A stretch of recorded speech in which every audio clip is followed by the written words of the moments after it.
Goa night club में जो हादसा हुआ वो हादसा नहीं बल्कि उसने कई परिवारों की जिंदगियां ख़त्म कर दी। इस वक्त दिल्ली के उस परिवार के साथ हम हैं जिन्होंने अपने घर के 4 लोगों को खोया है।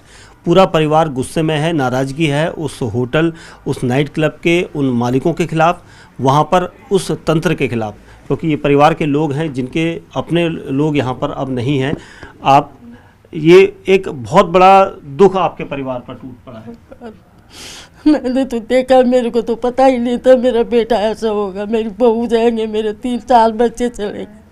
मैं तो घर में सोई थी, 4 बजे फ़ोन आया, मेरा तो बड़ा बेटा चले गया था। फिर उसने कहा मम्मा मैं जा रही हूँ। मैं घबरा जाती हूँ, मेरे को एकदम फिट जा जाता हूँ। फिर मेरे बच्चों ने कहा मम्मी चल मैं जा रहा हूँ। मैंने कहा जा। वहाँ फ़ोन किया, इसने कहा विनोद की तरह थोड़ा बच्चों को छोड़ लेके कुछ नहीं हो रहा है।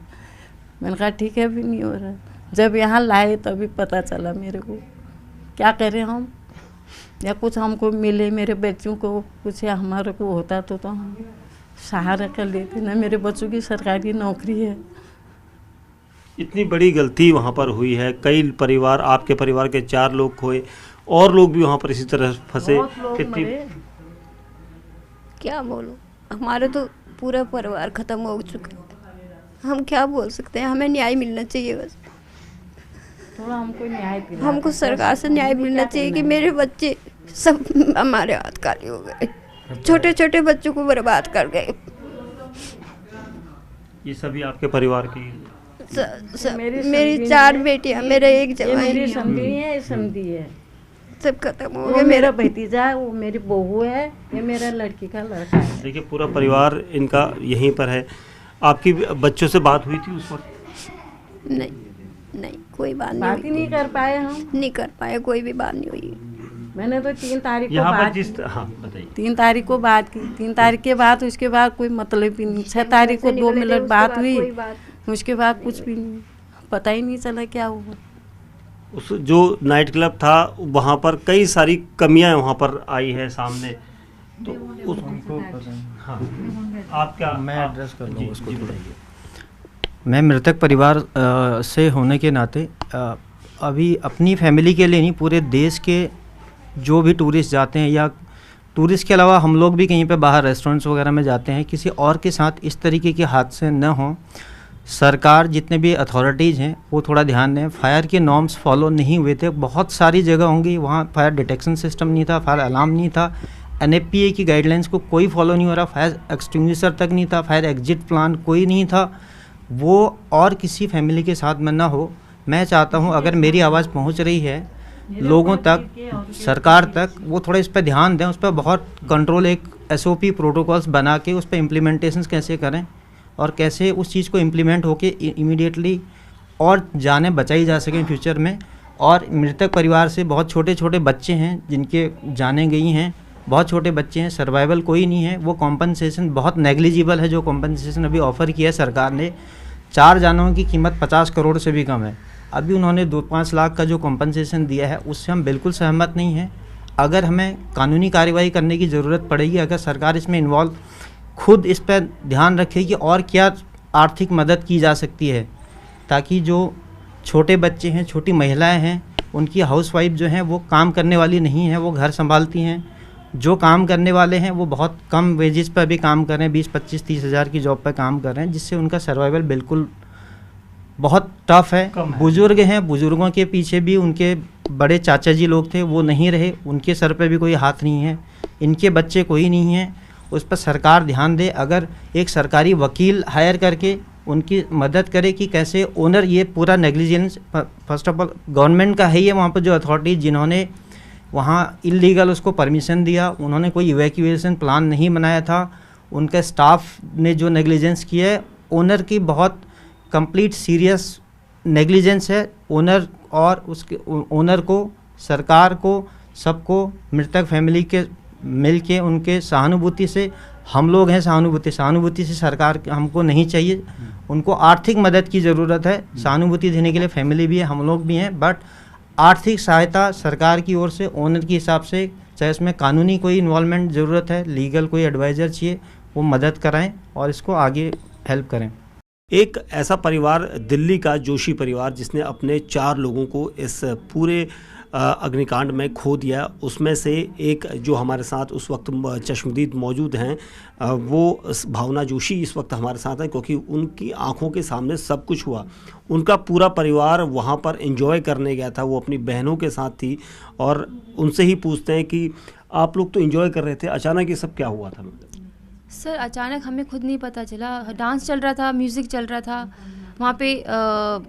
जो गन फायर शॉट होते हैं वो उन्होंने किए, तो मुझे ऐसा लगा कि कुछ उसी से ही शायद आग लगी है। वो बहुत छोटा सा माइनर सी चिंगारी थी, पर वो धीरे धीरे ऐसे पानी की तरह फैली हुआ कि लोगों को सोचने समझने का मौका नहीं मिला। कुछ लोग तो ऐसे बैठे ही रह गए वहाँ कि वो भाग ही नहीं पाए। और मेरे हस्बैंड ने ही देखा वो सब चीज़ जो है, मेरे हस्बैंड ने ही देखी। उन्होंने बताया कि ऊपर ना थोड़ा सा आप वो ऊपर देखिए, थोड़ा सा वहाँ पे स्पार्किंग हो रही है। उन्होंने ही बताया। अच्छा, किसे बताया था? मेरे हस्बैंड ने। आपस में बात कर रहे थे? नहीं, उनको बताया जो वहाँ पे, बल्कि हमने नहीं देखा था। जब मेरे हस्बैंड ने बोला ना कि आप इशारे से बताया कि ऊपर स्पार्किंग हो रही है, वो आप कुछ उसको ठीक कीजिए। तो वहाँ पे जो म्यूजिशियन थे सब ने, जो डांसर थी वो भी स्टॉप होकर ऊपर देखने लगी। वो तो बल्कि भागने लग गई थी डांसर और म्यूजिक। और पीछे से किसी ने जो डीजे के पास जो खड़े थे लोग, उन्होंने कुछ ग्लास बॉटल से पानी फेंका ऊपर की तरफ। अच्छा, हाँ जी। हाँ, एक चीज़ भावना जी मैं ये पूछना चाहता हूँ, क्योंकि जिस वक्त ये आग लग रही थी और कुछ सोशल मीडिया पर वीडियोस भी वायरल हुए थे, शायद आप लोग भी उसी केबिन या उसी हॉल में बैठे हुए थे। कितने लोगों की तादाद उस वक्त रही होगी वहाँ पर? 200-250 के अप्रॉक्सीमेटली। 250 लोग बैठे हुए थे वहाँ पर? यस सर, इतने तो आराम, क्योंकि पैर रखने की भी जगह नहीं थी सर वहाँ पे। जब आपने अंदर उस हॉल के अंदर बैठे होंगे, हॉल के अंदर चेयर्स वगैरह लगी होंगी, वहाँ जब आपने एंट्री की थी तो कौन से हॉल का मतलब हॉल ने, आपने हॉल देखा ये कितना बड़ा साइज है, तो वो हॉल भी अगर भरा होगा बिल्कुल पैर रखने, तो आप कितना ऑब्जर्व कर सकते हैं कि उसमें कितने काउंटेबिलिटी होगी। मोस्टली हम लोग देखते हैं कि 100-150 लोग बैठ सकते हैं, लेकिन वहाँ पर खड़े थे, वहाँ पे कुछ बैठे थे और मोस्टली खड़े थे। वहाँ पे बैठने की जगह नहीं थी सर, और सारी टेबल्स बुक थी और लोग खड़े थे वहाँ पर। समय क्या रहा होगा?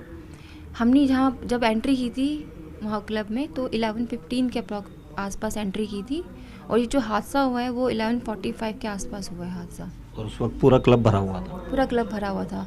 इनफैक्ट जब जहाँ पे डांस चल रहा था ना, वो डांसर्स को देखने के लिए म्यूज़िक सुन, लोग पीछे से सब आगे आ गए थे। पूरा वहाँ पे क्राउड हो गया था इकट्ठा उस एरिया में, उस पर्टिकुलर एरिया में। अच्छा, जब हमने ये देखा था वीडियो जो सोशल मीडिया पर वायरल भी हो रहे हैं, उसमें जैसे ही आग लग रही है तो कुछ लोग हंस भी रहे हैं पीछे से, बैकड्रॉप में आवाज। क्योंकि वो बहुत माइनर सी आग थी, वो इतना बड़ा नहीं था। वो अगर उसी टाइम अगर वहाँ पर वो आग बुझाने का अगर इंतज़ाम तुरंत कर दिया जाता तो वो आग इतनी फैलती भी नहीं।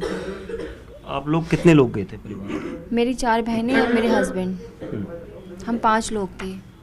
आग जैसे ही लगी है तो आपके हस्बैंड ने बताया भी लोगों को? जी, मतलब उन्होंने लोगों को नहीं बताया, उन्होंने पैनिक नहीं किया। उन्होंने मतलब उन्होंने बहुत पोलाइटली, बहुत आराम से बोला कि लोग पैनिक ना करें। अगर अदरवाइज वो देखते ना आग तो वो उसी टाइम हल्ला मच चुका होता। बट उन्होंने बहुत आराम से बोला, उन्होंने बहुत समझदारी से काम लिया, बहुत समझदारी से, क्योंकि ऐसी सिचुएशन में कोई भी ना अपनी जान से बढ़कर कुछ नहीं देखता। उन्होंने ऊपर देखा और बोला कि ना ऊपर आग लगी है, ऐसे करके इशारा किया। हमने भी तभी देखा उनके हाथ से इशारा करके ऊपर, वो बहुत छोटा सा माइनर सा स्पार्किंग हो रही थी वहाँ पर। फिर वो बढ़ते बढ़ते एकदम से बहुत बड़ी आग लग गई और नीचे आग टपकने गिरने लग गई थी, और एकदम से इतना काला धुआं निकला वहाँ पर। आधे से ज़्यादा लोग तो वहाँ पे घुट घुट के मर गए धुएं में, भगदड़ मचते, क्योंकि कुछ दिखाई नहीं दिया। फिर लोग भागने लग गए, बस जैसे आग बढ़ी फिर तो ऐसे लोग एक दूसरे के ऊपर से, टेबल के ऊपर से चढ़ के भाग रहे थे, क्योंकि चलने की जगह नहीं थी। कैसी आप सज़ा चाहते हैं, क्योंकि आपने अपने परिवार के 4 ऐसे लोगों को खोया है जिनके साथ आप वहाँ पर एंजॉय करने गए थे। आपका एंजॉय जो है एकदम से बिल्कुल एक ऐसे अंधेरे में लेके चला गया है। क्या आप ऐसे में चाहते हैं कि ऐसे लोगों के खिलाफ किस तरह की सख्त सज़ा मिलनी चाहिए उन लोगों को? मैं आज मेरी फैमिली गई, मैं नहीं चाहती आगे इन फ्यूचर किसी के साथ ऐसा हादसा हो। ये ऐसा नहीं कि सिर्फ एक क्लब का ऐसा ये हाल है। जिस क्लब में ऐसा मतलब अनऑथराइज तरीके से चल रहे हैं, बिना लाइसेंस के चल रहे हैं, कोई सिक्योरिटी नहीं है वहाँ पर, इनफैक्ट कोई वहाँ पे फायर अलार्म नहीं बजते हैं, ऐसे जगह के खिलाफ एक्शन लेना चाहिए। क्योंकि किसी एक छोटे की गलती की वजह से किसी का परिवार पूरा बिखर जाता है, ऐसा जैसे आज मेरा परिवार बिखरा है। मैं नहीं चाहती इन फ्यूचर किसी के भी साथ ऐसा हादसा हो। आज मैं सर्वाइव कर रही हूँ, मेरी जगह कोई और सर्वाइवल हो, मैं नहीं चाहती सर। बस इंसाफ मिलना चाहिए। जिसका परिवार गया है ना उस सब फैमिली को इंसाफ मिलना चाहिए सर। बस इंसाफ चाहिए मुझे। भावना जोशी हमारे साथ हैं। हम उनका दर्द कैसे बांटे हम खुद यहाँ पर समझ नहीं पा रहे, क्योंकि उन्होंने अपने परिवार के 4 ऐसे मेंबर्स को खोया है जिनके साथ वो गोवा गई हुई थी। अब उनकी यही मांग है कि ऐसे लोगों को बिल्कुल भी नहीं छोड़ना चाहिए, और उन लोगों को भी नहीं छोड़ना चाहिए जो इस तरह के अवैध रूप से चल रहे पब, बार और क्लबों को लाइसेंस देते हैं। इनके खिलाफ भी सख्त कार्रवाई की इन्होंने मांग की है। कैमरामैन विकास ठाकुर के साथ दीपक बिष्ट, न्यूज़ 18 इंडिया, दिल्ली।